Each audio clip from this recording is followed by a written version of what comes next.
इलायची मुझे परचेज पासवान के महल इलायची मुझे परचेज।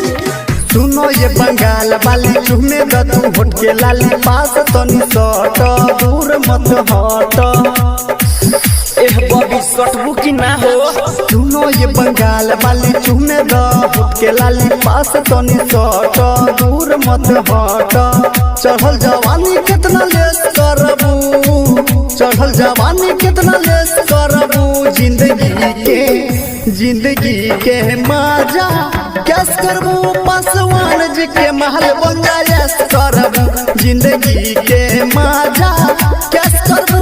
पासवान जी के महल बन जायस करबू। पासवान जी के महल बन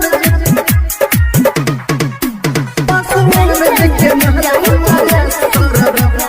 पासवान जी के महल बन जायस करबू। 72-76 कमर तोहर लागेलू हसीन हो।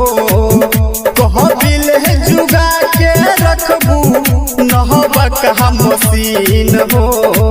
साचो कहतानी रे, साचो कहतानी रे। 72-76 कमर तोहर लागेलू हसीन हो।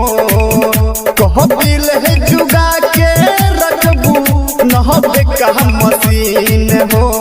बदल दे हम तो हर किस्मत के रेखा। रानी सुनो बानी हमें मिथिला के बेटा। चढ़ल जवानी कितना लेस करबू, चढ़ल जवानी कितना लेस करबू।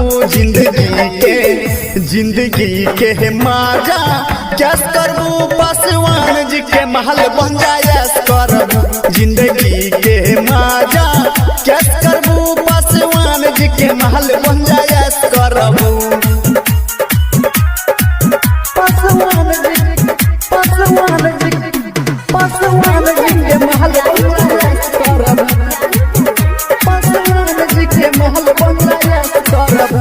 4 घंटा 4 बेरा पहलंग रोज हिली। पहासी वहानी जैसन मरद कहीं नहीं मिली। अरे कसम से कहतानी रे। 4 घंटा 4 बेरा पहलंग रोज हिली। पहासी वहानी जैसन मरद कहीं नहीं मिली। कहेले दीपक कहियो होई नहीं दिक्कत। ऊपर आसमान बाटे नीचे पासवान।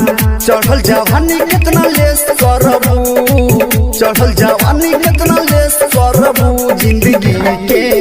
जिंदगी के मजा कैस करबू। पासवान जी के महल बन जायस करबू। जिंदगी